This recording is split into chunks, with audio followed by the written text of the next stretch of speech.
Vous m'entendez? Non. Si? Ça fonctionne? Ok, ok, super. Bonsoir, du coup, donc on est ici donc, pour la session parallèle, donc on est toujours dans l'amphi Alain Aspect où nous étions tout à l'heure.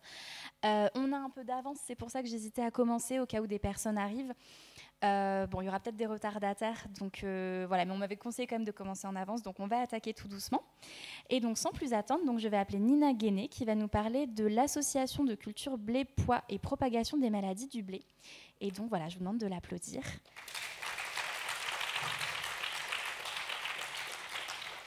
Et donc voilà, donc vous avez 5 minutes. Ah oui, pardon. J'allais oublier le plus important. Excusez-moi. Du coup,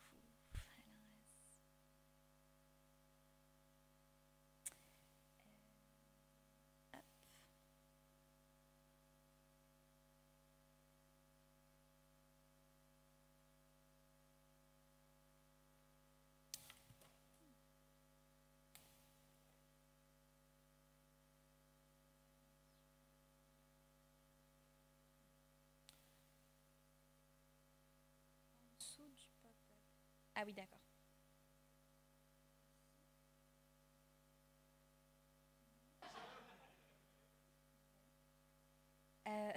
Non, sur son affichage. Ah oui, c'est ça. Ah, c'est tout de suite. Ok, c'est juste c'était pas la première diapo, c'est pour ça. Ah oui, en fait, Ah oui, ah bah non, j'ai pas spoilé. la vidéo. Je comprenais pas. Et le fameux F11. Ouais. Nickel, ok, ça marche, merci. Okay. Et du coup, je fais sur l'ordi direct. Oui, c'est ça. Top.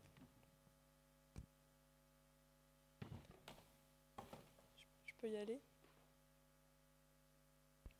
Ok, donc bonjour, du coup je m'appelle Nina Guéné, je suis étudiante en première année à AgroParisTech et tous les jeudis après-midi pendant 5 mois j'ai été en stage du coup à l'INRAE. J'ai travaillé là-bas sur le blé, donc qui est une culture très importante en France, mais qui est aussi exposée à des maladies responsables de baisse de rendement, dont vous avez quelques exemples juste ici. Donc pour lutter contre ces maladies, on peut utiliser des produits phytosanitaires, mais c'est une méthode qui reste problématique. Donc on cherche en fait d'autres méthodes qui sont plus proches de l'agroécologie, sur lesquelles j'ai travaillé durant mon stage, donc les résistances variétales et les associations de culture. Et c'est de ces deux méthodes-là que je vais vous parler maintenant. Donc en fait, j'ai commencé mon stage par une synthèse de la littérature concernant les maladies du blé-pois, donc sur les associations de culture.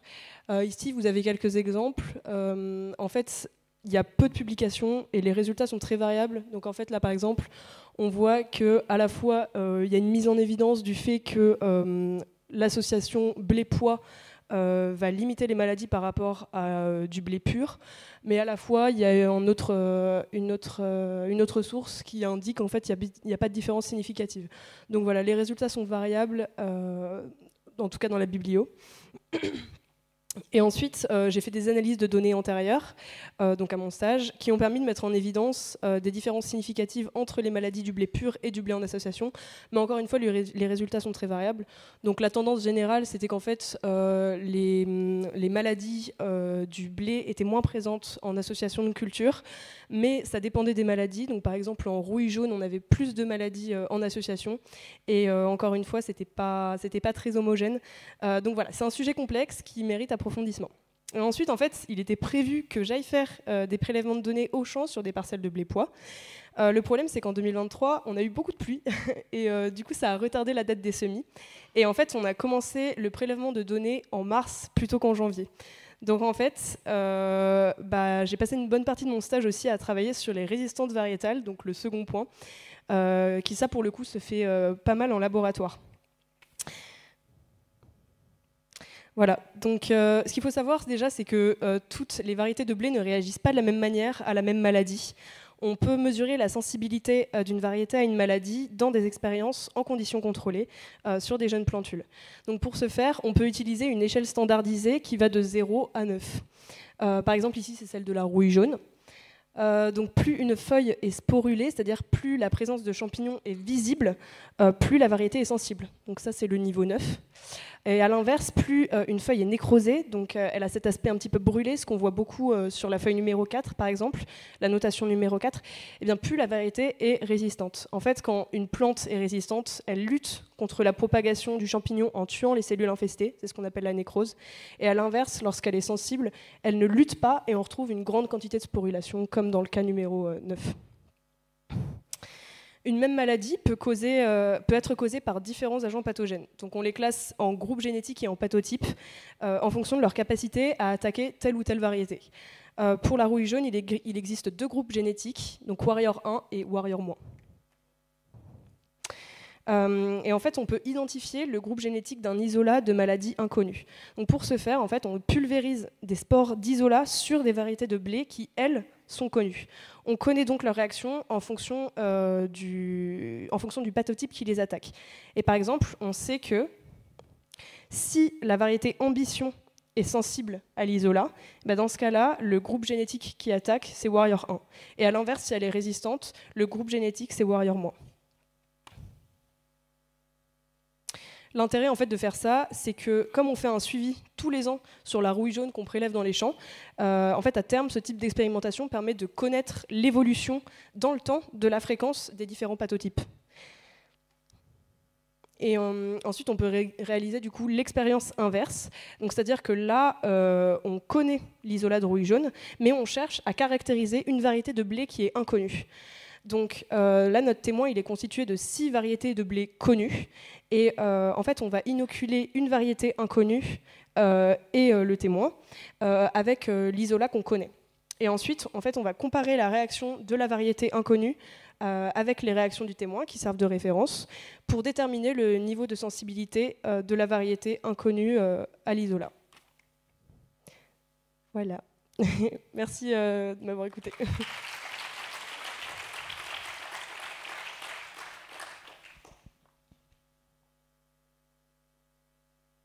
Merci beaucoup. On va à présent accueillir notre deuxième intervenant, Tianqi Chu. Je vous en prie. Donc sur la reconstruction de l'aimantation à partir du champ de fuite au-dessus de l'échantillon. Hop.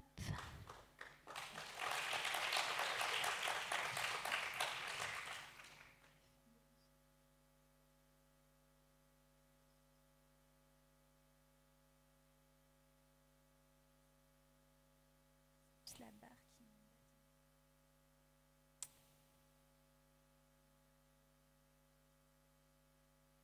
Ça vous embête pas?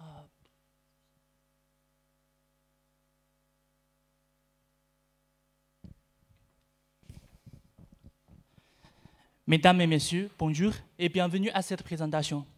Je m'appelle Zhou Tianzhe et aujourd'hui, je suis très contente de vous présenter notre travail sur la reconstruction de l'alimentation d'un filament magnétique à partir du champ de fuite au-dessus de l'échantillon, sous l'encartement de Nicolas Vernier. L'alimentation est une propriété fondamentale dans le domaine du magnétisme, tout comme la charge électrique en électrostatique. Elle peut être vue comme un petit aimant ou un petit courant. L'alimentation joue un rôle très important dans de nombreuses applications technologiques. Par conséquent, déterminer précise l'alimentation dans les matériaux est un grand enjeu d'aujourd'hui. Lorsqu'on étudie un matériau magnétique, on peut directement mesurer l'alimentation à la surface de l'échantillon. Néanmoins, l'ensemble de ces structures émet un champ magnétique. Par conséquent, on peut obtenir un champ global appelé champ de fuite. Pour obtenir plus d'informations, on détecte le champ magnétique au plan de détection, mais il nous reste encore un défi à surmonter, c'est le champ de fuite ou le champ magnétique et l'alimentation sont 2 valeurs physiques différentes mais reliées. Par conséquent, nous allons tout d'abord cartographier le champ de fuite et dans un second temps, on va reconstruire l'alimentation à partir de ce champ de fuite. Pour la cartographie du champ de fuite, nous appliquons un défaut artificiel dans le diamant appelé centre NV. En effet, lorsque nous plaçons ce diamant modifié dans un champ magnétique, ses propriétés optiques changent en raison des effets quantiques. Désolé. En raison des effets quantiques. En analysant quantitativement ces changements, nous pouvons calculer le champ magnétique à la position du centre NV. Grâce à ces effets quantiques très précis, le centre NV nous permet une détection très précise de champs magnétiques, tels que le champ magnétique terrestre, que l'on appelle une sensibilité extrêmement élevée. De plus, le centre NV, ayant une taille de seulement 2 atomes et étant non destructifs, peuvent être couplés dans de nombreux équipements pour améliorer leur performance. Par exemple, si nous indiquons un centre NV à une sonde de haute résolution, nous pouvons obtenir à la fois une haute sensibilité magnétique et une haute résolution spatiale. On peut aussi appliquer des centres NV à un microscope. Dans ce cas, on peut obtenir une distribution en 3 dimensions de champs de fuite à grande échelle et avec une haute sensibilité. Pour cette partie, il est obtenu en brevet en Chine. Avec ce champ de fuite, on va reconstruire l'alimentation. Pour ça, notre méthode se déroule en 3 étapes. Tout d'abord, nous choisissons un plan de détection au-dessus de l'échantillon et parallèle à la surface de celui-ci. Et on mesure le champ de fuite à ce plan. Et puis, avec des méthodes mathématiques et physiques, nous calculons le champ de fuite de proche en proche jusqu'à la surface de l'échantillon. Et pour finir, avec le champ de fuite à la surface de l'échantillon, on reconstruit l'alimentation. Le graphe du gauche montre le résultat de notre reconstruction et en la comparant avec l'alimentation expérimentale, on trouve une très haute cohérence. Et pour finir, dans notre travail, nous avons réussi à reconstruire l'alimentation dans film masse magnétique à partir de champs de fuite au-dessus de celui-ci. Et nous avons validé notre méthode par un simulateur informatique. À l'avenir, nous prévoyons que notre méthode va contribuer à l'industrie et à la recherche. Dans l'industrie, notre méthode pourrait permettre une analyse plus rapide et plus économique des équipements magnétiques. Et à la recherche, on peut penser à utiliser des centres NV pour étudier des nanostructures de matériaux magnétiques et des effets d'interface. Je vous remercie pour votre attention. C'est la première fois que je fais une présentation académique en français. Si vous voulez plus de détails comme ça, on pourrait discuter après. Merci. Merci beaucoup. Et maintenant, on va passer à une présentation avec un certain nombre de personnes. Bon, je vais dire tous vos noms quand même par souci d'équité avec les autres présentations. Madeleine Gautré, Diane Le Tyran, Erwin Filou, Cécile Jolivet, Sarah Lopez, Marie Coutard, Sohan Soumaré et Mélissa Rose. C'est bon? J'en ai pas loupé? Ok. Et donc, ça s'intitule de nouveau Phages isolées et annotées par des étudiants de Paris-Saclay, Caro Stasia et Boulébil. Très bien. Hop.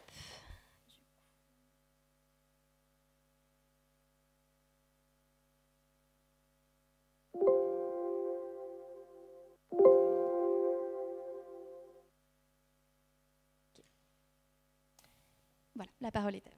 Merci beaucoup.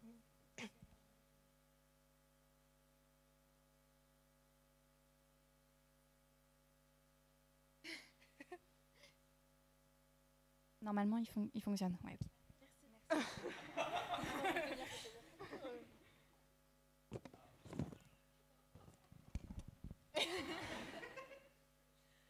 Bonjour à toutes et à tous. Nous sommes des étudiants en 2e et 3e année de licence de biologie à l'Université Paris-Saclay et nous avons travaillé ces derniers mois sur 2 bactériophages. Tout d'abord, qu'est-ce qu'un phage ? C'est littéralement un mangeur de bactéries et ce sont en fait des virus qui vont infecter les bactéries. Ils sont constitués d'une capside ou d'une tête qui contient leur génome, d'une queue qui va leur permettre d'insérer leur génome à l'intérieur de la bactérie et de fibres de queue qui leur permet l'accrochage à leur bactérie hôte. Comme tous les virus, finalement, ils n'ont pas la machinerie nécessaire pour se multiplier. Ils doivent donc parasiter un hôte pour pouvoir se multiplier. Nos phages, ils suivent ce qu'on appelle un cycle lytique, c'est-à-dire qu'ils vont s'accrocher à la bactérie pour l'infecter, y insérer leur génome pour monopoliser toute la machinerie de la bactérie, et ensuite ils vont la lyser, c'est-à-dire la détruire pour pouvoir en sortir. Notre bactérie hôte, c'est Microbacterium foliorum. C'est une bactérie qu'on connaît pour sa présence dans les sols et dans l'herbe, sur des légumes et dans des fromages. Et on est de nombreuses équipes de recherche à travers le monde à avoir travaillé sur cette bactérie grâce au programme de recherche CIFAGES. Nous sommes la seule équipe en Europe à pouvoir avoir la chance de travailler sur ce programme, donc nous allons vous détailler le protocole de recherche. On va donc maintenant pouvoir vous parler de la découverte de nos phages. Donc la première étape, elle a été de prélever un échantillon de sol. Afin de pouvoir déterminer si nous avions des phages ou non, nous avons réalisé la technique SPOT sur top-agar. Pour ça, c'est très simple. Il suffit d'avoir du top-agar et des bactéries et de déposer à la surface de ce mélange des phages. Si on observe des plages de lyse, cela signifie que nous avons réussi à isoler des phages qui infectent notre bactérie, Microbacterium foliorum. Lorsque nous avons réussi à isoler nos 2 phages, nous pouvons maintenant purifier notre culture et nous pourrons ensuite réaliser des photos de nos phages grâce à la microscopie électronique à transmission. Et la dernière étape est d'envoyer le génome de nos phages au séquençage afin de pouvoir réaliser après l'annotation fonctionnelle des génomes de nos phages grâce à des logiciels bioinformatiques. Donc, après avoir obtenu le séquençage entier du génome, on va essayer de le caractériser. Donc, il faut d'abord comprendre comment l'ADN peut se transformer en protéines.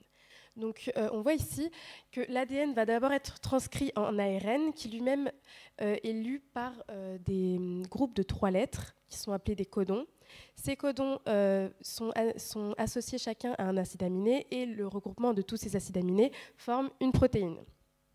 Donc, maintenant, je vais vous expliquer comment on attribue une fonction à un gène. Donc, on a utilisé plusieurs logiciels, le premier étant DNA Master. Il a permis de déterminer, grâce à la séquence ADN, une région potentiellement codante. Ensuite, on a utilisé HHPRED et BLASTP, qui ont permis de prédire, grâce à des homologies, des fonctions potentielles de ces gènes. Ensuite, ces annotations sont vérifiées sur le site de CIFAGE, pour voir si les critères d'annotation sont vérifiés.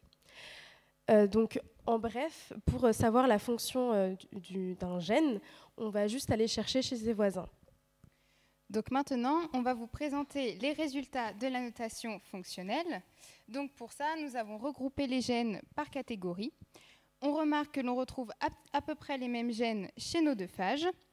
Et il y a de nombreux gènes qui sont impliqués dans plusieurs catégories.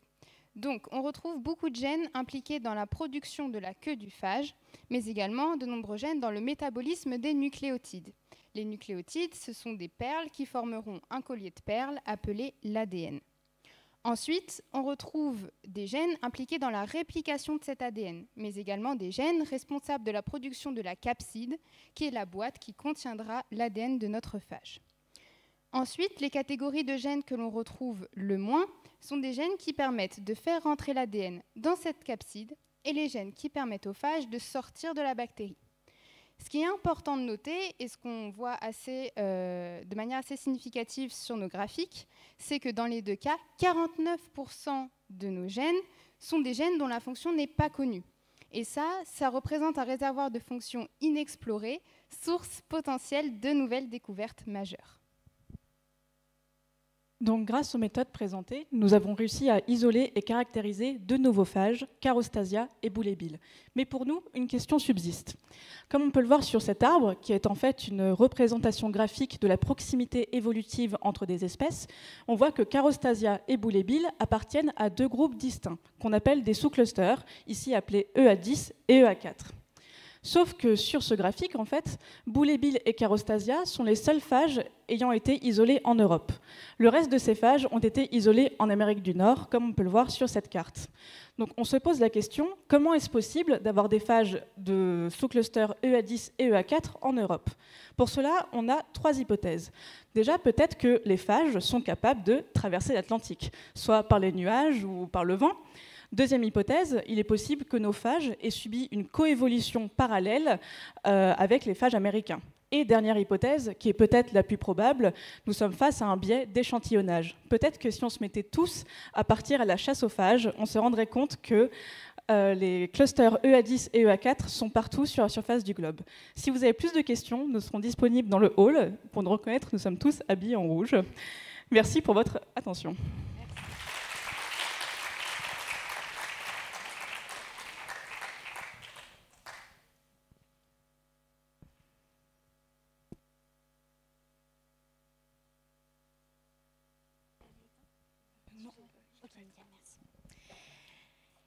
Et maintenant, on va regarder une vidéo, cette fois-ci, donc à propos de la synthèse d'une sonde moléculaire pour la détection d'un pesticide, l'atrazine, de Axel Daquin-Julien.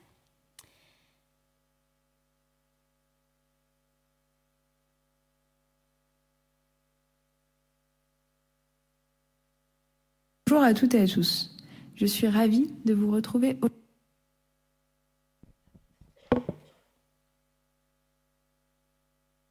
Bonjour à toutes et à tous. Je suis ravie de vous retrouver aujourd'hui pour pouvoir vous parler de quelques travaux de recherche que j'ai pu effectuer l'année dernière lors d'un stage en chimie organique au sein du PPSM sous l'encadrement de Cédric Mongin. Donc lors de ce stage, j'ai travaillé sur la petite molécule que vous pouvez voir là, qui s'appelle l'atrazine. L'atrazine, c'est une molécule utilisée en tant que pesticide. Donc c'est en particulier des agriculteurs qui vont pouvoir l'utiliser pour augmenter le rendement de leur culture. Si on s'intéresse un peu à la carte du monde, ce que l'on peut voir à l'heure actuelle, c'est que l'atrazine est bannie d'utilisation en Europe. Depuis 2003, on ne peut plus l'utiliser. Par contre, elle est toujours utilisée aujourd'hui en Amérique du Nord et également en Australie. Elle va être principalement utilisée sur des cultures telles que le maïs, le blé, la canne à sucre ou encore le soja. Bien sûr, il y a également d'autres cultures sur lesquelles elle peut être utilisée, mais celles-ci sont les principales. Sauf que ici, nous avons un problème avec cette molécule. En effet, c'est une molécule que l'on va retrouver très facilement dans l'environnement, à proximité notamment des lieux où elle a été utilisée, parce que c'est une molécule qui va très difficilement se dégrader dans l'environnement. Elle est assez résistante et donc c'est en quelque sorte dur de s'en débarrasser. Mais en plus de ça, c'est une molécule que l'on catégorise aujourd'hui comme dangereuse. On parle ici d'une molécule CMR et donc elle peut avoir des conséquences très dévastatrices sur l'homme ainsi que sur l'environnement. Il y a donc un besoin de résoudre aujourd'hui le problème et de pouvoir proposer des solutions à la pollution que l'on va pouvoir observer en atrazine dans les environnements aqueux et dans les sols terrestres. Et la question c'est: comment est-ce qu'on peut résoudre ce problème? Eh bien, une des solutions possibles serait de développer une sonde. Alors une sonde, qu'est-ce que c'est? C'est une molécule qui va permettre de dire s'il y a de l'atrazine par ici, par là ou encore tout là-bas. Et en plus de ça, une sonde est capable de dire s'il y a un peu d'atrazine ou bien s'il y a beaucoup d'atrazine. Il existe en réalité plusieurs manières de développer une sonde, mais aujourd'hui je vais vous parler de comment développer une sonde en tant que chimiste. Comme vous pouvez le voir à l'écran, voici à quoi peut ressembler une sonde et à quoi ressemble la sonde sur laquelle je me suis penchée. Alors je vous l'accorde, c'est une structure qui est un petit peu compliquée, donc on peut la schématiser de la manière suivante. En 3 sous-unités. La partie rouge, elle va permettre d'accrocher la sonde afin de ne pas la perdre dans l'environnement avec l'atrazine. Et en ce qui concerne les sous-parties bleues et vertes, nous allons voir dans la suite à quoi elles peuvent servir. Alors concrètement, une sonde comme ça n'existe pas dans la nature. Donc en réalité, il faut la construire de toutes pièces. Et c'est justement le rôle du chimiste. Le chimiste, il va partir de petits blocs élémentaires, de plus petites molécules, et à partir de ces petites molécules, il va pouvoir recréer les sous-unités. Par exemple, ici, on peut recréer la sous-unité bleue à partir de 3 unités encore plus petites que cette sous-unité-là. Dans les faits, ça ne ressemble pas tout à fait à ça. Ça ressemble plutôt à quelque chose comme ça. Donc c'est des molécules qui sont un petit peu plus grosses, un peu plus complexes. Et en plus de ça, ce qui va changer ici, c'est qu'on ne va pas forcément synthétiser les sous-unités séparément les unes des autres. Ça peut être fait parfois tout en même temps. Et donc c'est comme ça qu'on peut arriver à obtenir notre fameuse sonde. Une fois qu'on a obtenu cette sonde, si elle fonctionne correctement, elle va être capable de justement détecter l'atrazine, ce qui est notre but. Donc l'atrazine, elle va pouvoir venir se fixer ici sur la partie verte. Elle va se retrouver piégée par notre sonde, en quelque sorte, grâce à des interactions. Et lorsque l'atrazine va être piégée dans cette sous-partie de la sonde, eh bien, la partie bleue de la sonde va recevoir une information comme quoi l'atrazine a bien été bloquée. Et son but à cette partie bleue, ça va être de transmettre cette information. Elle peut par exemple le faire par un changement de couleur. C'est dans ce cas-là quelque chose que l'on peut voir à l'œil nu. Elle peut aussi le faire en changeant par exemple de fluorescence. Là, c'est quelque chose que l'on ne va plus forcément voir à l'œil nu, mais on a bien sûr des machines qui vont permettre de s'en rendre compte. Et donc, si l'atrazine a été piégée par notre sonde et que notre sonde a transmis l'information que l'atrazine a bien été piégée, eh bien on pourra savoir qu'à tel endroit dans l'environnement, il y a de l'atrazine présente. Et donc, on pourra la récupérer ou bien essayer de la dégrader. Un grand merci pour votre attention et sachez que si vous souhaitez discuter un peu plus en détail du sujet, je serai ravie d'en échanger avec vous par mail.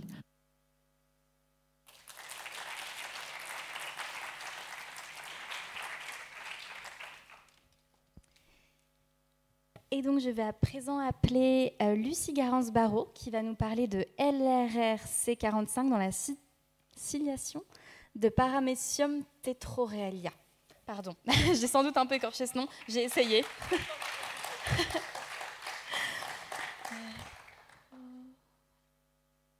passer le micro tout de suite.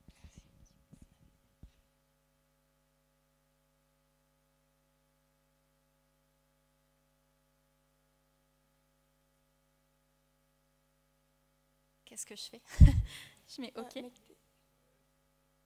OK.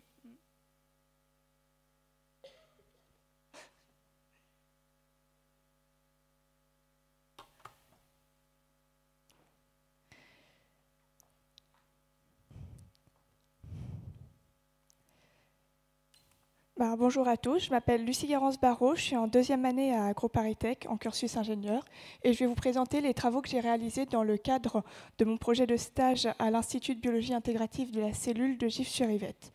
Donc le stage porte sur la protéine LRRC45 dans la ciliation de Paramecium tetraorelia, beaucoup de mots compliqués qu'on va réfléchir ensemble. Donc pour simplifier, on va parler de cils. Alors pas cela, non, on va parler de cils cellulaires. Ce sont des extensions sensorielles des cellules qui sont présentes chez énormément d'organismes et même quasiment sur chacune de vos cellules à vous. Et ces cils, ils ont beaucoup d'importance. Ils vous permettent de voir, ils vous permettent de sentir, ils participent au fait que vous puissiez bien respirer et bien entendre. Donc vraiment, ils sont très importants. Et ils sont même d'autant plus importants que quand ils dysfonctionnent, ça cause de nombreuses maladies qu'on appelle des ciliopathies. Comme vous pouvez le voir ici, ces ciliopathies elles peuvent toucher énormément d'organes. Le cerveau, le cœur, les poumons, les reins, le squelette même. Donc vraiment des maladies qui vont être compliquées et qui vont nécessiter qu'on comprenne bien finalement comment fonctionne ce cil et comment fonctionnent les protéines qui travaillent à sa formation et à son maintien. Moi, je ne vais pas vous parler de l'homme, mais je vais vous parler d'un modèle d'étude, puisque les cellules humaines, c'est plus compliqué à étudier que certains autres organismes. Et donc, du coup, moi, je vais m'intéresser à Paramecium tetraorelia, donc, qui est un organisme unicellulaire portant 4000 cils motiles pour la nage et la capture de nourriture, et modèle d'étude consensuel pour les mécanismes moléculaires de la ciliogénèse, et en particulier les tables d'ancrage qui va nous intéresser.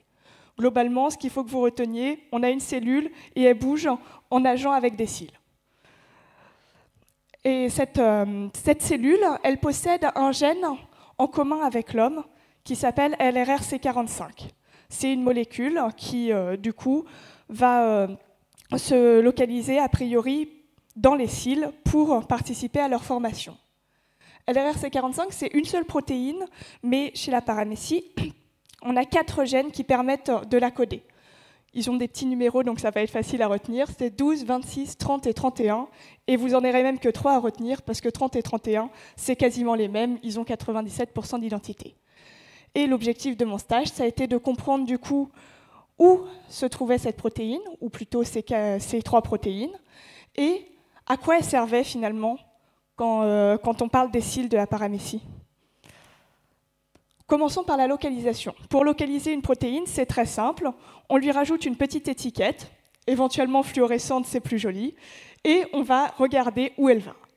Donc là, vous voyez une paramécie entière tout à droite, voilà, et vous voyez qu'elle va se localiser à la base des cils. C'est les petits points que vous allez voir sur la paramécie. Et quand on met juste la membrane de la paramécie, comme ce qu'on voit sur la deuxième image, celle du milieu, on voit bien qu'effectivement, on est sur la membrane au niveau de la base du cil. On peut même faire de la super résolution. C'est ce que vous voyez ici au-dessus du mot zone de transition.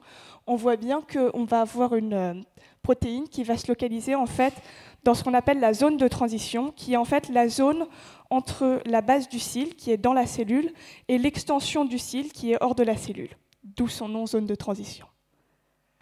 Parlons maintenant du rôle de LRRC45. Pour comprendre son rôle, qu'est-ce qu'on va faire? On va simplement enlever la protéine et voir si ça affecte ou non la paramécie. Donc, ce qu'on peut voir, c'est que déjà, sur le nombre de divisions, les paramécies se divisent beaucoup moins vite lorsque le gène est inactivé. Donc en gros, elles vont moins se reproduire par rapport aux témoins. Et d'ailleurs, en plus de mal se reproduire, elles vont aussi avoir un deuxième problème, c'est qu'elles vont nager très lentement. Ici, on voit que notre témoin, il nage vite, et nos paramécies, elles nagent 3 fois moins vite. Donc on a un vrai impact de LRRC45 lié au fonctionnement des cils. Dernière question qu'on va se poser, c'est du coup, est-ce qu'on peut voir quelque chose sur les cils? Finalement, si on regarde les cils, qu'est-ce qui se passe? Eh bien, il se passe ça. Ici, vous voyez les cils en vert, sur la paramécie qui est marquée en rouge, et on voit bien que sur notre témoin, on va avoir beaucoup de cils qui vont disparaître lorsqu'on va inactiver notre protéine. Je vous remercie de votre attention.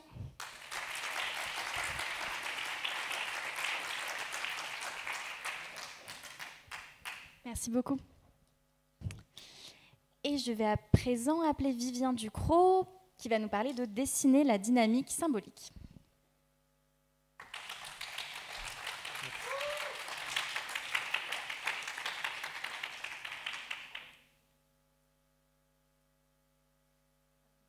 Spoiler.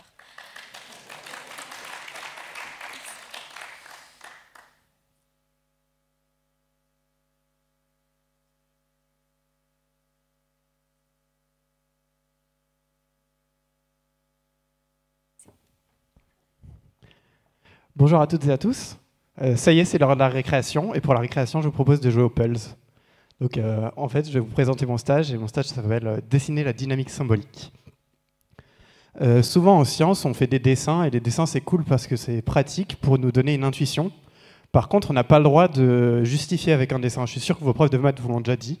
On ne justifie pas un résultat avec un dessin. Et pourquoi? Parce que le dessin, ça donne seulement un cas particulier de ce sur quoi on travaille.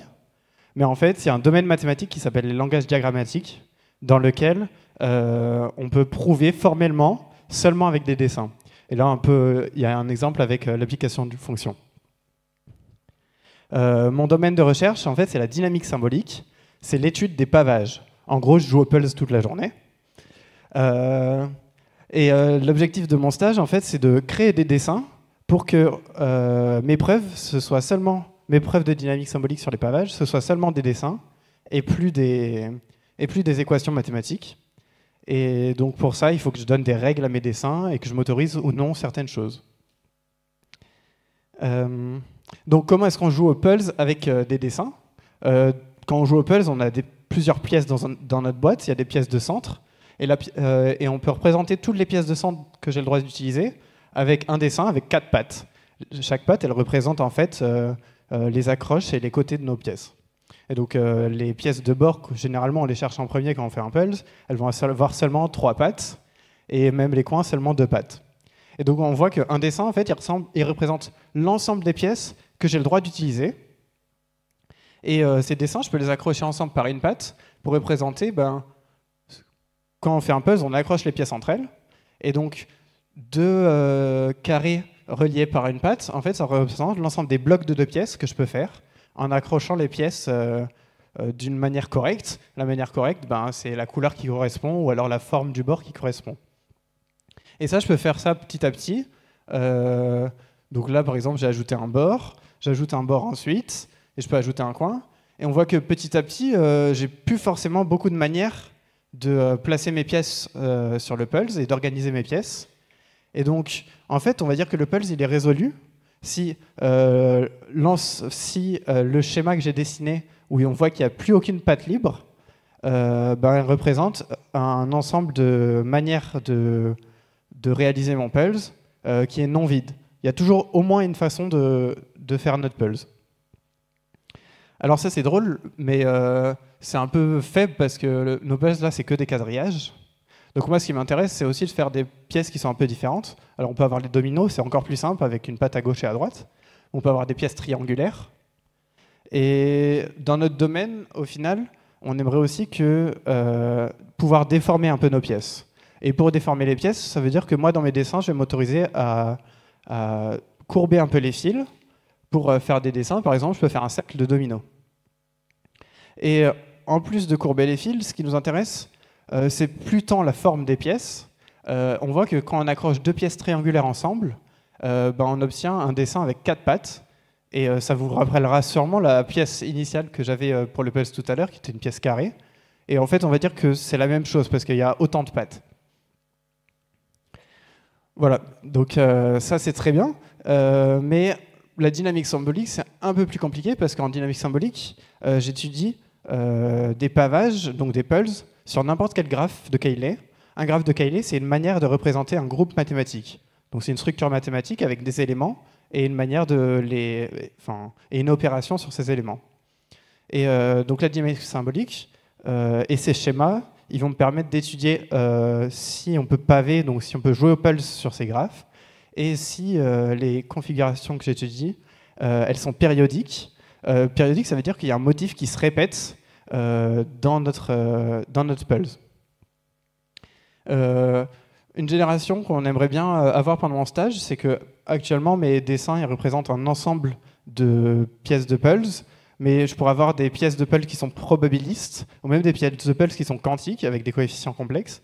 Et quand j'ai des coefficients complexes, en fait, on voit apparaître des interférences quantiques, et ça, c'est vraiment ce qui caractérise la physique quantique. Et même pour aller plus loin, on aimerait bien travailler en physique sur la structure de la matière. En matière condensée, on étudie les structures des atomes et les structures des cristaux. En fait, ça se place sur des réseaux. Et donc, l'objectif, ce serait de faire de la matière condensée avec des dessins. Voilà, je vous remercie de m'avoir écouté. Je vous souhaite une bonne suite de congrès.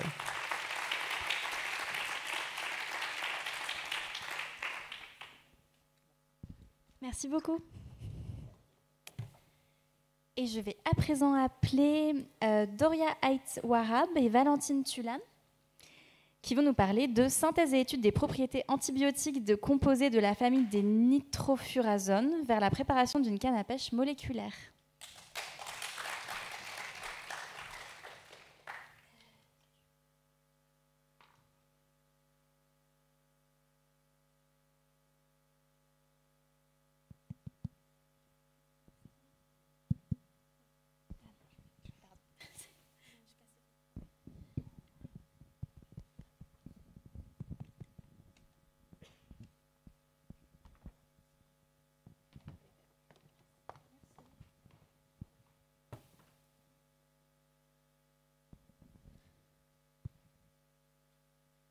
Donc là, on reprend les cours, la récré c'est fini et on va pouvoir vous présenter le projet qu'on a réalisé en première année de master et qui a reposé sur la synthèse et l'étude de propriétés d'antibiotiques spécifiques et qui a débouché petit à petit vers la préparation d'une canne à pêche moléculaire.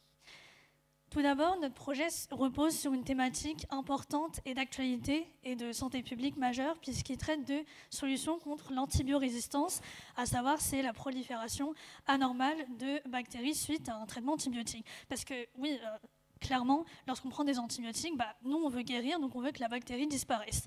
Sauf que si on a une antibiorésistance, ça veut dire typiquement si on associe un mauvais antibiotique à une mauvaise souche bactérienne, on aura une prolifération de bactéries. Et ça, c'est un problème parce qu'en plus de ça, cette résistance, elle peut être transmissible de bactérie en bactérie. Et donc ça représente un problème majeur. Et donc on veut des solutions. Ces solutions-là, la chémobiologie peut nous les apporter puisque ça nous permet d'étudier des phénomènes biologiques à travers la chimie. Donc, on s'est appuyé sur l'étude des nitrofuranes, qui sont des antibiotiques à large spectre. Ça veut dire qu'on peut les utiliser contre plein de bactéries différentes. Ils ont une forte activité antimicrobienne, mais ils sont toxiques. Typiquement, en gros, lorsque on prend l'antibiotique, il est d'abord sous forme de prodrogue. Il n'est pas encore actif. Il faut qu'il arrive dans les cellules, qu'il soit activé par des enzymes, des nitroréductases par exemple. Ensuite, on aura l'émergence d'une nouvelle entité chimique qu'on appelle une drogue qui va, elle, générer une activité antimicrobienne et aussi des effets néfastes, c'est ce qu'on ne veut pas. Donc nous, on a travaillé d'un côté sur la synthèse de dérivés de ces nitrofuranes et de l'autre sur un outil chimique qui va pouvoir nous aider à comprendre et à analyser les effets néfastes que l'on a rencontrés. Donc, comme Dorial a dit, notre première approche, ça a été de synthétiser de nouveaux nitrofuranes. Donc nous, pour faire ça, on a en quelque sorte scindé la molécule de base en deux blocs, et on a pris différentes variantes de ces deux blocs. Ensuite, on les a associés tous entre eux par synthèse chimique, et donc comme ça, on a pu avoir une banque de plusieurs dérivés de nitrofurane qu'on a pu tester ensuite sur des bactéries avec un antibiogramme. L'avantage de ces synthèses, c'est qu'elles sont vraiment très simples et rapides parce qu'elles partent de dérivés commerciaux. Il y a une seule étape, et pour récupérer le produit, pour le purifier, en fait, c'est très simple parce qu'il va se solidifier au cours de la réaction, et donc il va simplement falloir le filtrer, ce qui est un avantage non négligeable, les chimistes organiciens vous le diront.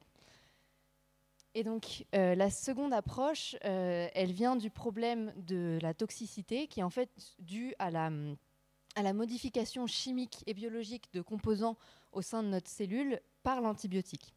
Le problème, c'est que les cellules humaines sont des milieux complexes à étudier, et donc il est difficile d'isoler les composants de la cellule que l'antibiotique cible. Donc nous, la solution avec laquelle on est venu, c'est qu'on a lié chimiquement à notre antibiotique une molécule qui s'appelle la biotine. Ensuite, donc cet antibiotique modifié, on veut le faire réagir dans une molécule, donc il va réagir avec les différents composants. Et ensuite, la biotine, elle va pouvoir réagir un peu comme un aimant qu'on va pouvoir extraire de ce milieu-là. Et donc, on espère pouvoir isoler un complexe entre l'antibiotique et les différents composants cellulaires. Et donc, grâce à ça, on pourrait mieux étudier le mécanisme de l'antibiotique et donc mieux comprendre les effets secondaires et pouvoir plus facilement les éviter. Donc en somme, notre projet, qu'est-ce que c'est ? C'est une réponse à un problème de santé publique qui est l'antibiorésistance. Cette réponse, sous forme de solution scientifique, qui est donc la chémobiologie et qui nous permet d'apporter une solution chimique à un problème biologique. Et donc cette solution, elle passe soit par la synthèse de nouveaux antibiotiques, mais elle peut également passer par une meilleure compréhension des antibiotiques déjà existants afin de pouvoir limiter les effets secondaires ou améliorer l'activité antibiotique. Et tout ça, ça se fait grâce à la mise en place de nouveaux outils moléculaires pour étudier plus facilement le vivant. Donc je vous remercie pour votre attention, et je remercie également tous nos partenaires avec qui on a travaillé, enfin tous nos camarades. Et nos encadrants aussi. Et nos encadrants.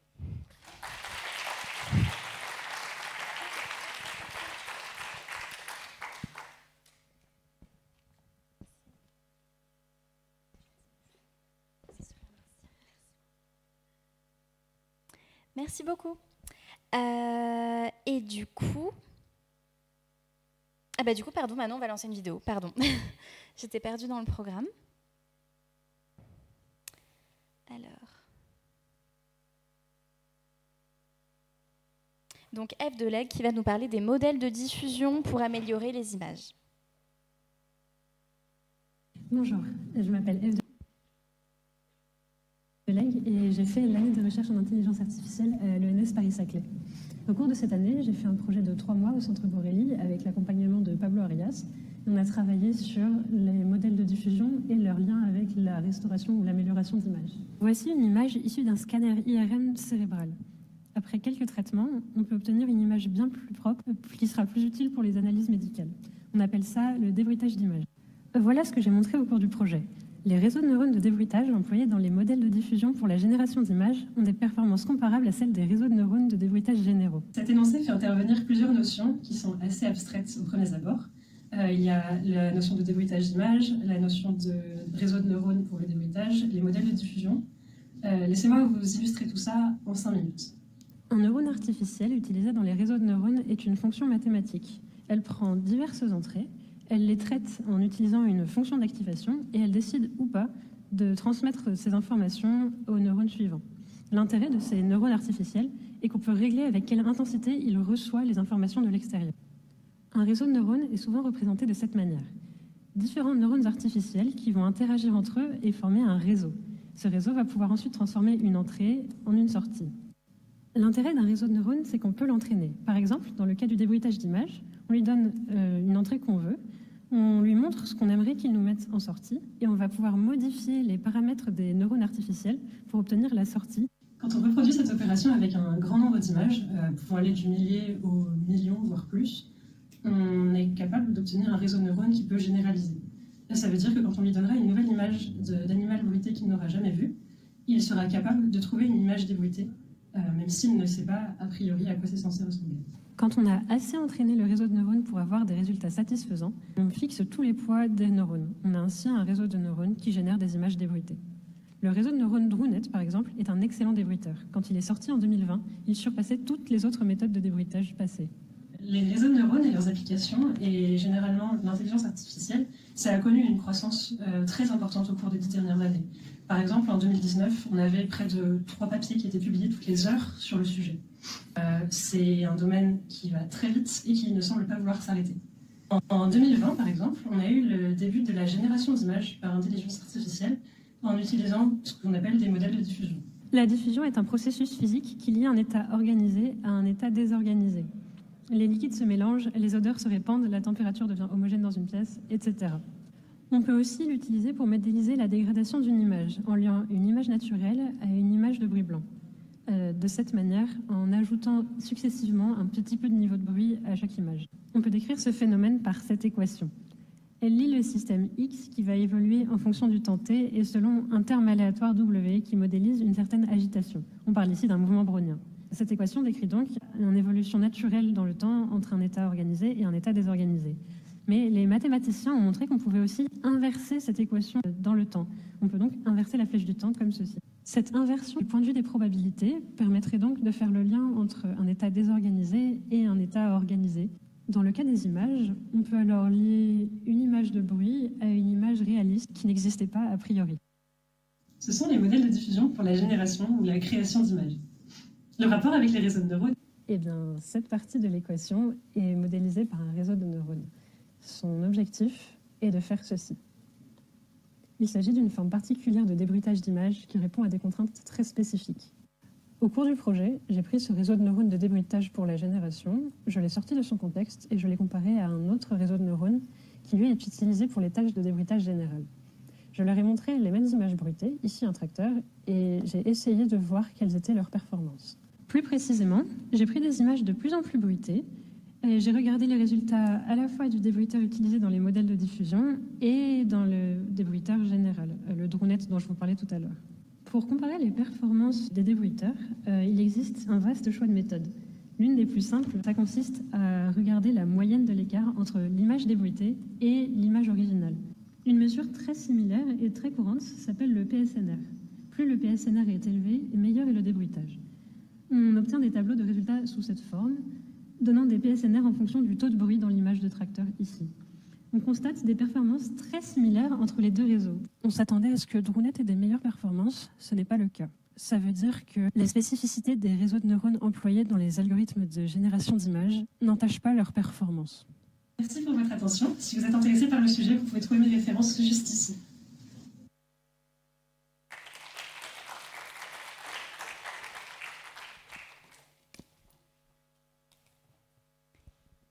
Et je crois qu'il est prêt, mais je vais désormais appeler Lucas Jacquier, qui va nous parler du suivi d'une étude populationnelle. Ah, c'est vous? Pardon. Parce que j'avais vu un mouvement en même temps. Excusez-moi. Dans le cadre d'un programme de réintroduction. C'est ça? Ok.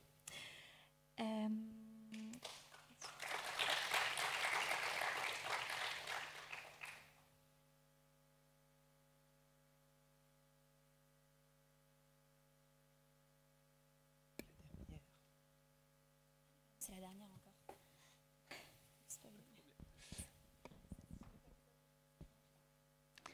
Bonjour à toutes et à tous. Je vais vous présenter le travail que j'ai réalisé en Argentine, en Patagonie, dans le cadre de l'année d'engagement de l'ENS Paris-Saclay. Donc, je suis parti en Patagonie en septembre pour participer à un programme de réintroduction du condor des Andes. Donc ici, c'est un des individus qu'on a relâché cette année avec le paysage patagonien en fond. Alors, pour donner un peu de contexte, rapidement, je vais présenter cet animal. Alors, le condor des Andes, c'est un vautour, un animal charognard qui permet de nettoyer l'écosystème en se débarrassant des carcasses. C'est aussi le plus grand oiseau volant au monde. Donc, il a une taille d'1,10 m, une envergure de 3,20 m, donc plus du double de l'envergure humaine, d'un bout des doigts à l'autre, et un poids de 12 kg, ce qui est énorme pour un animal volant. On le voit dans l'image en bas, là, les oiseaux qui sont présents, ils sont à plus de 300 mètres, et on les voit à l'œil nu sans aucun problème, ce qui est pas le cas de toutes les espèces d'oiseaux. Et c'est aussi un oiseau qui est très important pour les communautés locales, c'est l'image qui est au-dessus. C'est un oiseau qui est considéré comme sacré pour toutes les communautés andines. Il est vu selon les cultures, soit comme le messager entre les hommes et les dieux, ou alors l'animal qui va porter l'âme des défunts au ciel. Donc c'est un animal qui a vraiment une place prépondérante dans cette culture. Et c'est un oiseau qui était historiquement présent sur une très large partie de l'Amérique du Sud, dans toutes les Andes, du niveau de l'équateur jusqu'à la Patagonie, donc très au sud du continent. Mais actuellement, c'est un oiseau qui est aussi une espèce qui est aussi très menacée, qui a disparu de toute la partie de la Patagonie d'où il était présent il y a 150 ans. Il a été complètement éradiqué de cette zone d'Amérique. Et c'est pour ça qu'il y a des programmes d'études et de réintroduction de cette espèce. Et dans le cadre de ces programmes, il y a aussi des études qui sont faites pour apprendre à mieux connaître l'espèce. Notamment, il y a 2 méthodes d'études. La première, c'est une observation directe, une observation visuelle. Suite à la réintroduction, les oiseaux ils vont être observés sur le terrain toute la journée, du lever du soleil au coucher du soleil, donc sur des périodes de quelque chose comme 6 h du matin à 21 h. Et on va observer le comportement des oiseaux, comment ils interagissent entre eux. Donc sur l'image en haut, on ne voit pas très bien parce que c'est assez petit, il y a un individu relâché en haut qui est à part des 2 autres de la même espèce. C'est le temps qu'ils prennent, qui s'adaptent à cette nouvelle condition qu'est la vie sauvage, et on voit qu'il n'a pas encore les codes de l'espèce. Et donc cette observation, ça nous permet d'apprendre comment évoluent les individus. Dans l'image qui est là, on ne voit pas la suite de l'image, mais ici on a un adulte qui attaque en vol un juvénile. Donc cette observation, ça nous permet d'apprendre toutes ces informations-là sur le comportement au sein de l'espèce. Et les individus ils sont aussi tous appareillés par un petit émetteur radio, ça nous permet de les suivre, parce que sur toute la journée, il se peut qu'on les perde de vue ou qu'ils s'envolent plus loin que ce qu'on est capable de voir. Donc on a aussi des antennes pour pouvoir les repérer lorsqu'on les perd.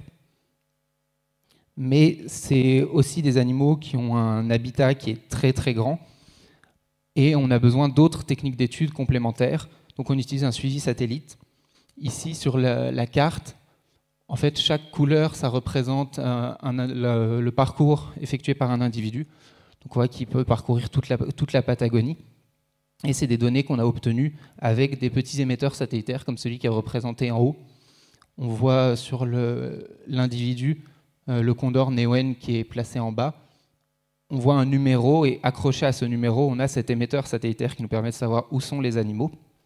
Et ça nous permet d'avoir des informations importantes sur où est-ce qu'ils nichent, où est-ce qu'ils dorment, comment est-ce qu'ils utilisent leur habitat et quelle taille d'habitat ils ont besoin. Alors ça nous a permis d'apprendre leur domaine vital, donc là où ils vont passer la majorité de leur temps, 95% de leur temps. C'est les carrés bleus que j'ai représentés, donc un individu, l'espace qu'il occupe pour chercher de la nourriture, pour interagir avec les autres individus, c'est ce carré bleu. Donc c'est énorme, ça représente 150 km² pour un adulte. Et voilà, donc on a besoin de ce suivi parce qu'on ne peut pas juste les observer quand ils commencent à voler un peu plus loin. Et avoir ce genre de données, ça nous est utile pour apprendre à mieux connaître une espèce qui est encore assez inconnue, et notamment pour essayer de la protéger. Il y a un projet dans le parc où la réintroduction a été effectuée d'éoliennes. Or, les éoliennes, on les place là où il y a beaucoup de vent, et là où il y a beaucoup de vent, c'est là où passent les condors, donc c'est un gros risque pour eux aussi. Et malheureusement, c'est des risques qui sont d'actualité. Les deux photos, là, c'est d'un individu qui a été relâché l'année dernière, qui a été retrouvé mort la semaine dernière par des gens du programme. Donc on a vraiment besoin d'en apprendre plus sur cette espèce et de continuer à la soutenir pour ne pas la voir disparaître. Donc il y a des pétitions qui sont disponibles sur Internet pour pouvoir soutenir ce projet-là. Et merci de votre attention. Si vous avez des questions, je reste disponible. Et merci à l'organisation. Merci à vous.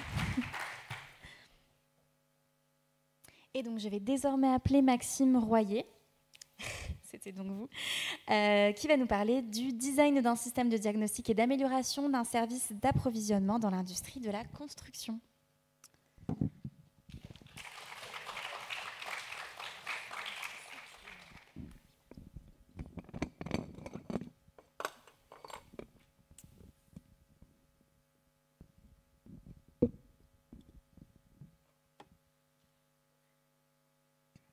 Allô, ça fonctionne? Ouais.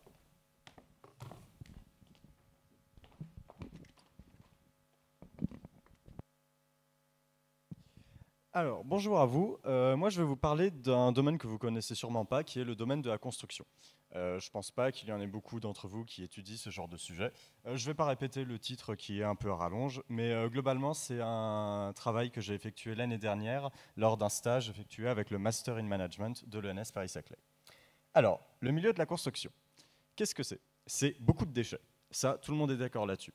Beaucoup de déchets, que ce soit matériel ou que ce soit dans les processus. Globalement, il y a toujours beaucoup de retard et de surcoût, des défauts fréquents de qualité, enfin, des trucs classiques, quoi. L'apprentissage est difficile entre différents projets parce que on construit un bâtiment unique et on en construit un autre. Et globalement, tout est différent de l'un à l'autre. Donc c'est difficile d'appliquer des choses qu'on a appris au premier, au deuxième. Il y a très peu de liens avec le monde scientifique, à part des très grosses entreprises telles que Bouygues, qui peut se permettre de le faire. C'est surtout des PME. Et d'après certaines études, la majeure partie de ces problèmes peut être retracée à la gestion des différentes interfaces dans la chaîne logistique, que ce soit les flux matériels ou les flux d'informations. Des solutions globales existent. Si je vous parle de Taylor ou de Ford, vous devriez connaître. Aujourd'hui, on parle plutôt de Taylorisme ou de Lean. De nombreuses solutions existent pour le domaine particulier de la construction, mais les solutions globales qu'on connaît s'appliquent très mal. Et les solutions qui existent pour la construction en particulier sont souvent très précises sur certains aspects, mais traitent très peu de tout ce qui est global. Donc, dans mon stage, j'ai été dans une PME de construction qui absorbait une PME de location de matériel. La situation était très problématique parce que ça ramait. Il y avait d'énormes problèmes, on ne savait pas les résoudre. Globalement, les deux entreprises se rejetaient constamment la responsabilité. C'était impossible de savoir, d'améliorer quoi que ce soit, etc. Les politiques d'investissement étaient inadaptées. Les objectifs des deux entreprises qui devaient travailler ensemble étaient concurrentiels.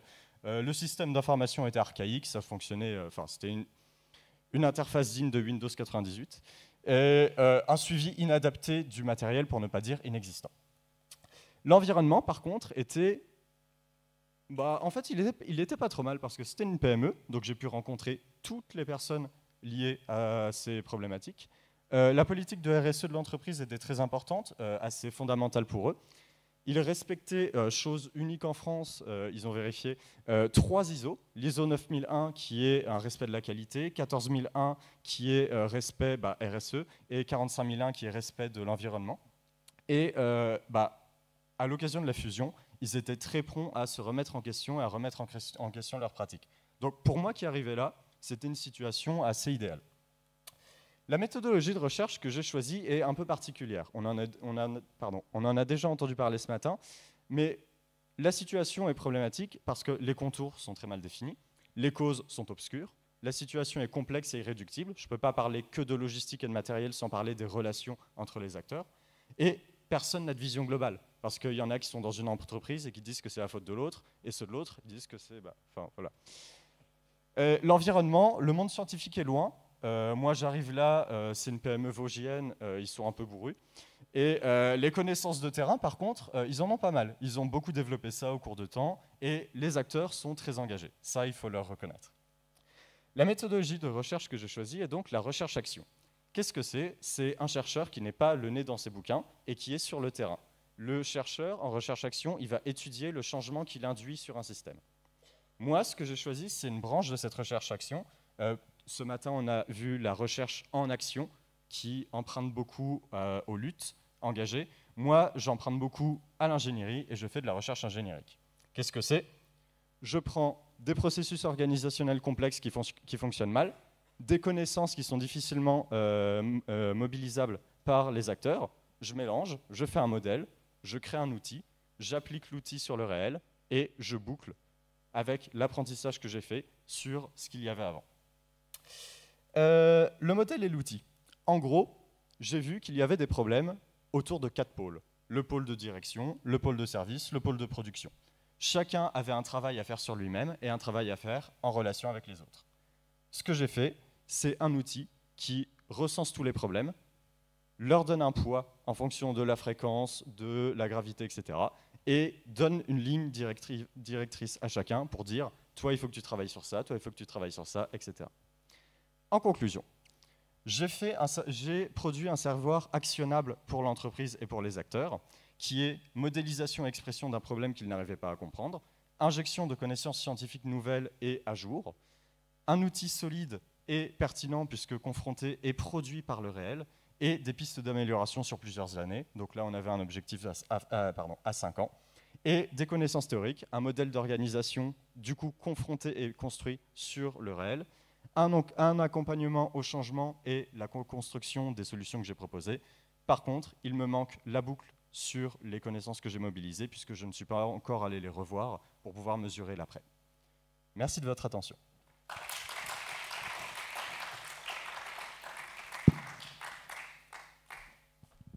Merci à vous. Et donc, on a une autre vidéo à présent de Clara Michelsen-Dumaine à propos de l'optimisation des paramètres de sonification d'un bain à ultrasons pour piézocatalyse.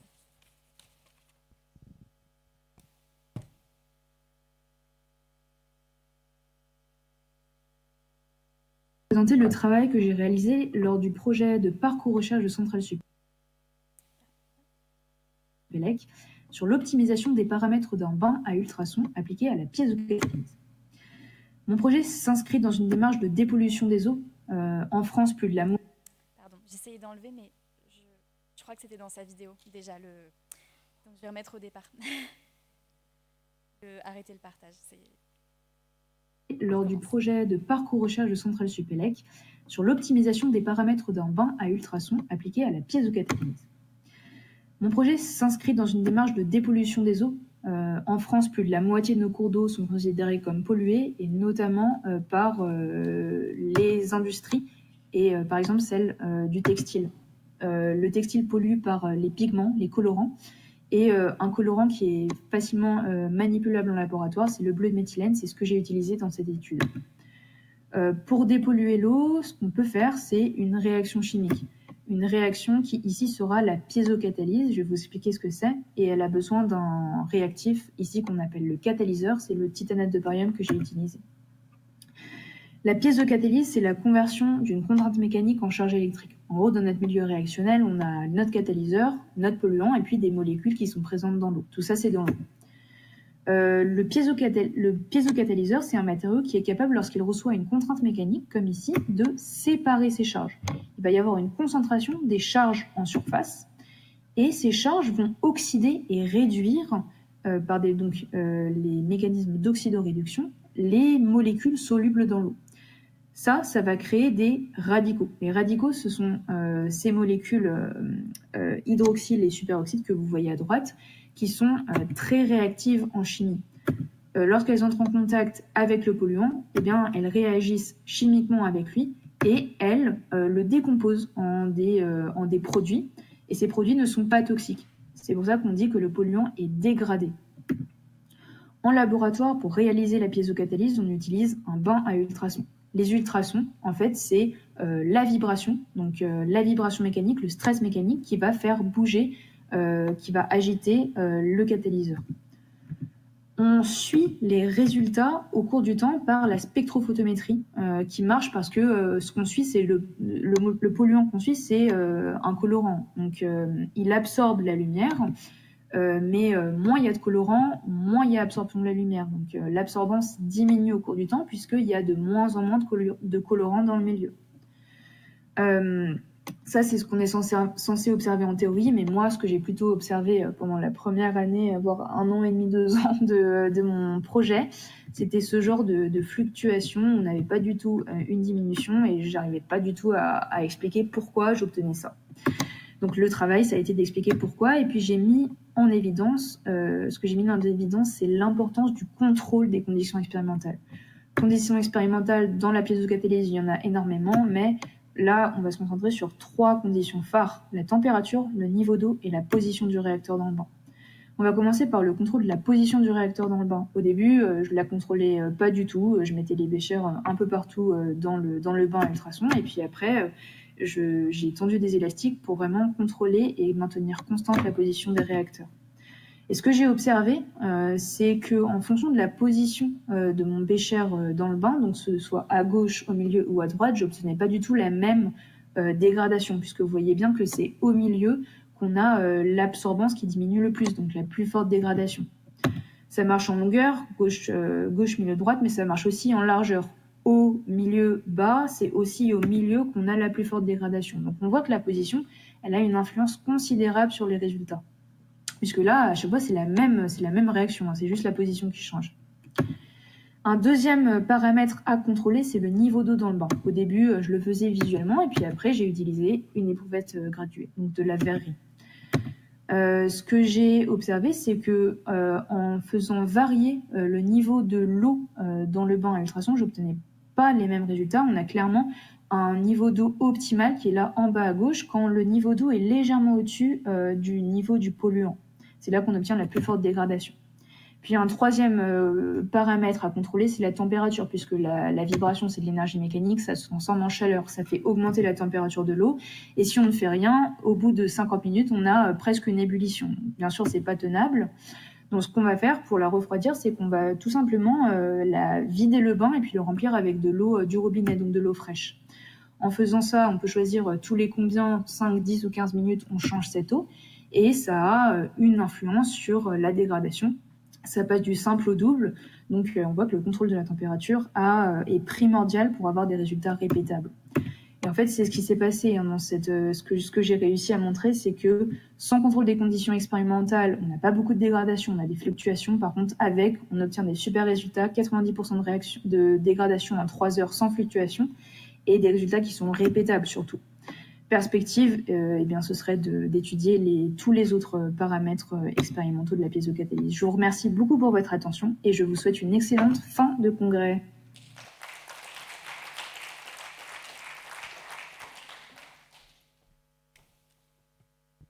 Et donc à présent, on va appeler Rénienne Médougou, qui va nous parler de l'étude des freins et leviers à la mise en place d'actions de prévention territoriale.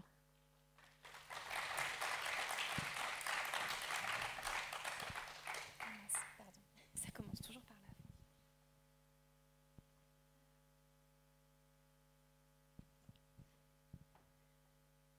comment faire plus de prévention dans notre système de santé, qui doit faire cette prévention et comment organiser cette prévention au plus près de la population.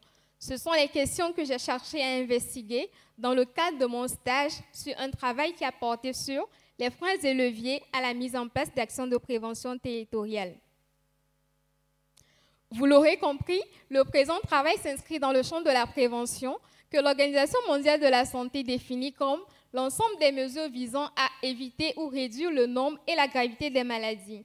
Cette notion de prévention n'est pas un concept vain, car il est de plus en plus investi dans nos systèmes de santé, challengé par les éléments de transition sanitaire et épidémiologique. Cette transition sanitaire est marquée par une augmentation de l'espérance de vie, mais aussi par une incidence croissante des maladies chroniques telles que le diabète et l'hypertension artérielle. Au regard de ces éléments, la prévention constitue donc un des défis majeurs de notre système de santé qui est encore trop centré sur le curatif. C'est la raison pour laquelle en France, à de nombreuses reprises, l'importance de la prévention a été soulignée dans plusieurs textes de loi et plus récemment dans la stratégie nationale de santé. Cette stratégie nationale de santé, dont la prévention constitue l'axe prioritaire, a souligné la place importante des offres de soins dans la prévention. Les offres de soins regroupent les professions médicales et paramédicales. Je citais les médecins, les pharmaciens, les chirurgiens dentistes, les infirmiers et autres. Le Haut Conseil de santé publique a été donc saisi sur la place importante des offres de soins dans la prévention, qu'il a plaidé pour une meilleure organisation et synergie des acteurs territoriaux, en tenant compte notamment des nouvelles organisations territoriales qui ont été instaurées par la loi Touraine de 2016, que sont les groupements hospitaliers de territoire et les communautés professionnelles territoriales de santé. Afin de mieux structurer la prévention, il apparaissait indispensable de pouvoir identifier les facteurs qui influencent la mise en place d'actions de prévention sur les territoires. Le contexte étant ainsi posé, l'objectif principal de cette étude était d'identifier les freins et leviers à la mise en place d'actions de prévention. Pour répondre à notre objectif, notre étude repose donc sur une méthode qualitative par des entretiens semi-directifs. Afin de pouvoir définir notre population d'études, nous nous sommes basés sur 2 critères d'inclusion, que sont la proximité vis-à-vis du territoire pilote et l'implication dans la prévention. Notre population d'études a été ainsi donc répartie en 3 niveaux. Les personnes du territoire pilote qui est Rambouillet territoire, ce sont les professionnels de santé, tout le tissu associatif ainsi que les bénévoles. Les personnes en lien avec le territoire pilote, je donnerai l'exemple de l'assurance maladie et de l'agence régionale de santé. Et enfin, les personnes ayant une expertise sur les sujets de prévention, principalement les chercheurs, les médecins de santé publique. Pour le recueil de nos données, nous avons donc élaboré 3 guides d'entretien en fonction des 3 niveaux de notre population d'études. Et ces guides d'entretien exploraient plusieurs dimensions, notamment la culture en prévention, les besoins et attentes de prévention des personnes interviewées, ainsi que les freins et leviers. Tous les entretiens réalisés sont intégralement retranscrits et anonymisés. Les éléments de discours des enquêtés sont analysés par une méthode d'analyse du contenu sémantique qui laisse apparaître les verbatims, qui sont des phrases significatives extraites du discours des enquêtés. La singularité du discours des enquêtés sera faite par une analyse thématique. L'exploitation donc des 31 entretiens réalisés étant en cours, nous avons d'ores et déjà les premières analyses nous rassurent dans le fait qu'on pourra mieux comprendre les attentes et les besoins des acteurs sur les territoires. Et au-delà de ça, c'est également les freins et leviers qui apparaissent dans l'analyse. L'ensemble de ce travail vient contribuer au développement des connaissances en prévention et plus particulièrement dans le champ de la prévention territoriale. Et tous ces éléments à terme devaient nous permettre de formuler des recommandations pour améliorer la coordination et orienter les pratiques professionnelles vers une approche plus efficace et cohérente de la population tout en impliquant les habitants. Mesdames et messieurs, je suis Reinienne Medougou, je vous remercie pour votre attention.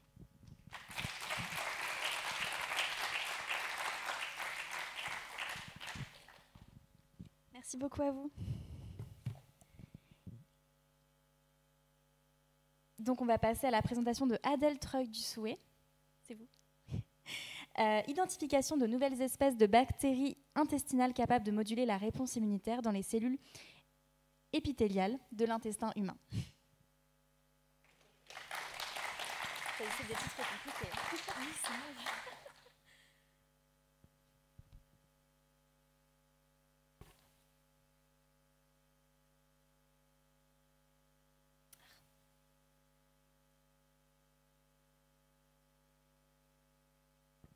Merci.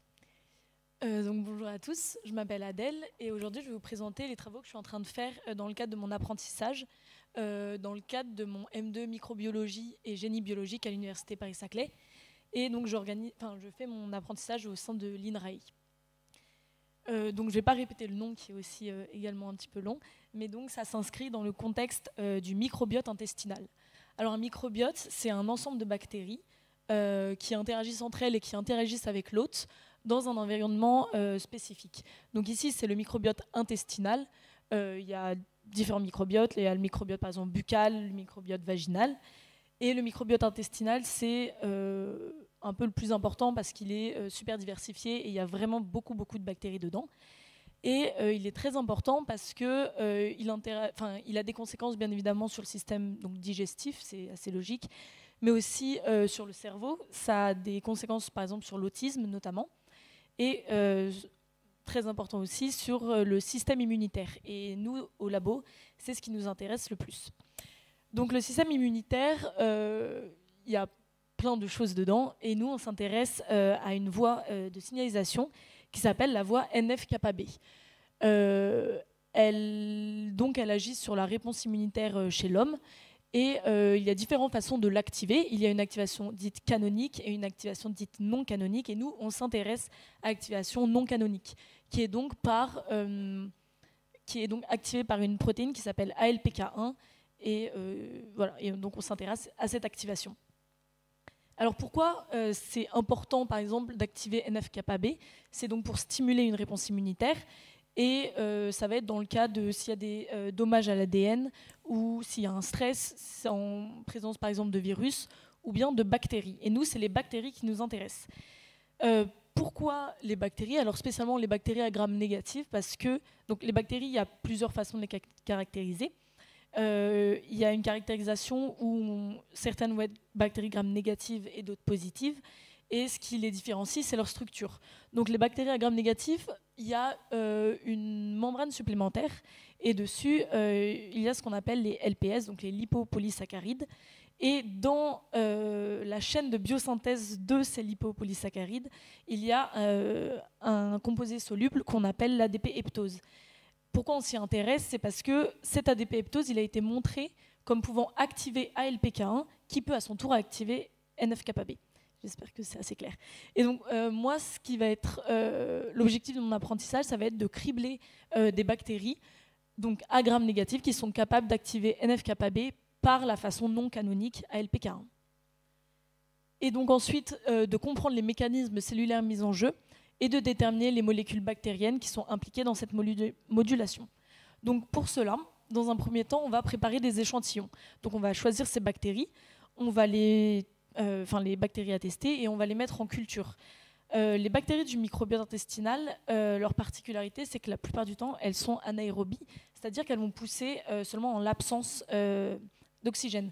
Donc en fait, on utilise une hotte comme ça qui s'appelle une chambre de Freiter où on rentre les bras, c'est assez impressionnant, et ça nous permet de les cultiver.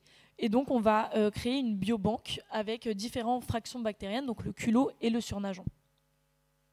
Ensuite, on va cribler ces échantillons, donc les surnageants qui contiennent, comme on l'espère peut-être l'ADP-heptose, on va les mettre en présence de cellules épithéliales, donc les HEK 293 et HT29, et on va étudier leur effet grâce à un système de rapporteur qui est assez pratique parce que ça nous permet une visualisation colorimétrique de si ça active ou non la voie NF-kappa B.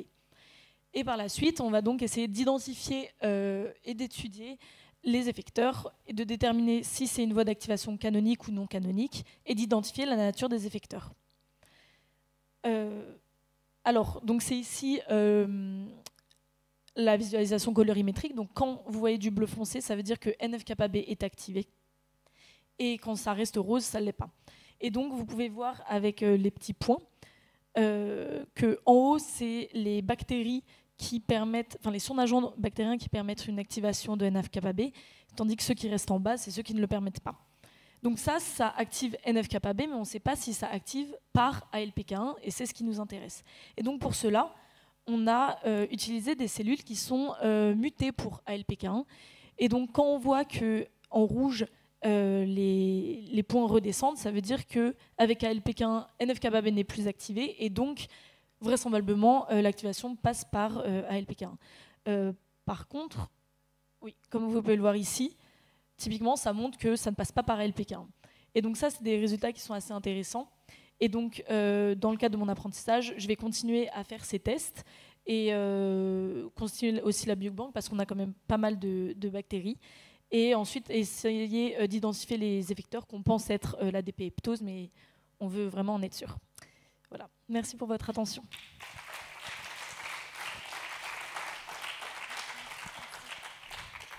Merci. Et je vais à présent appeler Julien Rosenberger. Simulation à base d'agents de l'émergence de comportements violents en manifestation.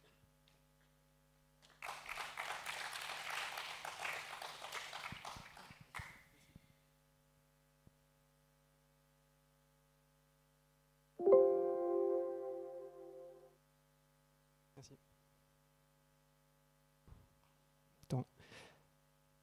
Bonsoir à tous, je m'appelle Julien Rosenberger, comme ça a été dit, et je vais vous présenter mon sujet de stage de césure appelé « Modélisation à base d'agents de l'émergence de violence en manifestation ». Je tiens d'abord à remercier mes deux encadrants, Julien Saunier et Nicolas Sabouret, tous les deux chercheurs et enseignants qui m'ont permis de faire ce stage.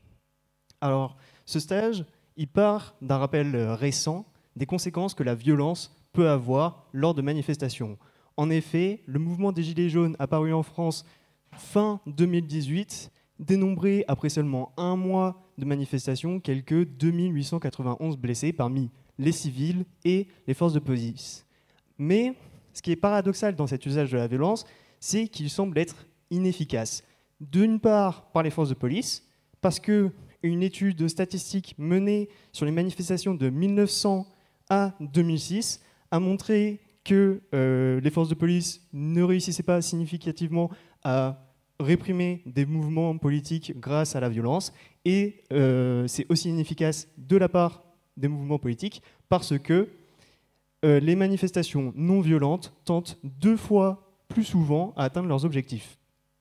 Dans ce contexte, des théories en sciences sociales ont essayé de comprendre pourquoi de la violence, des rébellions émerger dans des populations données à des endroits donnés. Les approches majoritaires qui sont prises sont des approches plutôt rationnelles où les individus compareraient d'une part la souffrance qu'ils vivent à cause du gouvernement au risque encouru à devenir violent. Si le risque encouru est faible par rapport à la souffrance qu'ils vivent, alors ils vont devenir violents. Mais une délimitation à cela est que ça ne nous explique pas beaucoup pourquoi des manifestations qui commencent pacifiquement finissent par devenir violentes. En effet, des analyses de rapports policiers, de documents de justice et de vidéos menées par Anne Nassauer nous a montré que lors des manifestations, il y avait une période d'accroissement de tension durant environ 1 heure et jusqu'à 3 heures. Une période de tension qui finissait par un événement déclencheur tel que les lignes de police qui se brisent ou bien des personnes qui tombent par terre. À partir de cet élément déclencheur, le groupe qui a pris l'ascendant va en fait en profiter pour devenir violent contre le groupe adverse. Bon, alors nous avons 2 théories, on aimerait bien les explorer et les mettre en relation pour voir c'est quoi les facteurs majoritaires. Fort malheureusement, on ne peut pas réaliser d'expérience sur ce genre de sujet, vous l'aurez compris. Donc l'approche que nous allons prendre est une approche dite computationnelle, approche à base d'agents. Alors un agent, c'est quoi? C'est un programme informatique qui reçoit des informations de son environnement, informations qu'il traduit en perception. perception qui, à partir de comportements, c'est-à-dire des règles, va créer une action qui va modifier son environnement. À partir donc de règles seulement individuelles, on espère faire émerger des phénomènes de groupe. Alors, ça a été utilisé pour reproduire des phénomènes de bande poisson, que vous pouvez peut-être voir dans des jeux vidéo ou au cinéma, ou bien, lorsque les règles sont plus complexes, essayer de simuler des évacuations lors de dangers tels qu'un incendie. Pour notre cas précis de violence lors de manifestations, des modèles ont déjà été créés, des modèles surtout physiques, où on donne des lois de perception et de mouvement dans la foule, et une règle pour devenir violent qui ne doit pas vous faire peur, où nous avons G, donc les griefs contre le gouvernement, R, l'aversion au risque, P, la probabilité de se faire arrêter dans une situation donnée, probabilité qui est calculée en comparant le nombre de policiers autour au nombre de manifestants violents autour. Plus il y a de policiers, plus on a de risques de se faire attraper si on est violent. Et si la différence elle est supérieure à un seuil d'inhibition appelé T, alors la personne devient violente. Mais vous l'aurez compris, il manque des émotions là-dedans, émotions qu'on avait trouvées dans les données de Anne Nassauer. Donc on aimerait bien les créer et les simuler. Pour ce faire, on utilise une architecture qui s'appelle BDI, Belief, Desire, Intentions. Les croyances sont donc créées à partir des perceptions. Les croyances sont combinées au désir pour créer des émotions. Et les émotions, globalement, si vous avez la croyance que quelque chose arrive et que vous avez le désir que cette chose arrive, alors vous allez être content, par exemple. Les émotions vont en retour changer les priorités de ces désirs, et le désir avec la plus haute priorité va être traduite en intention de satisfaire ce désir. Donc, à partir de là, on a réussi à poser un modèle, et on va essayer de continuer à l'enrichir et d'utiliser ce modèle pour des cas particuliers, par exemple, pour regarder des phénomènes avec des configurations de protestation différentes, telles que des phénomènes de NAS, et voir donc certaines sensibilités. Merci à vous pour m'avoir écouté.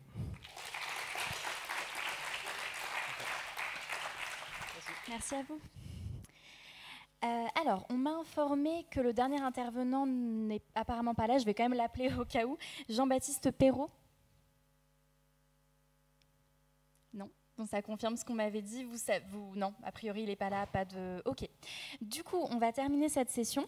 D'abord, je tiens à vous remercier toutes les participantes, tous les participants d'avoir très bien tenu le timing notamment. Même si des fois j'essaie de faire des petits signes, en fait j'ai rarement eu besoin de vraiment bouger parce que vous avez toutes et tous vraiment bien respecté les timings, donc ça c'était très appréciable. Ce qui fait aussi que du coup on a de l'avance à nouveau. Et donc je vais... Alors petite précision, la fin des votes, les votes vont être fermés à 19h15. Précisément. Donc n'oubliez pas de voter pour votre présentation, votre poster, votre vidéo préférée, c'est important. Et puis je vais vous inviter de fait à aller tout doucement rejoindre donc le cocktail en hall Éminotaire qui devrait avoir lieu vers 19h30. Mais vous pouvez y aller dès maintenant. Voilà. Donc je vous remercie beaucoup. Merci pour votre présence.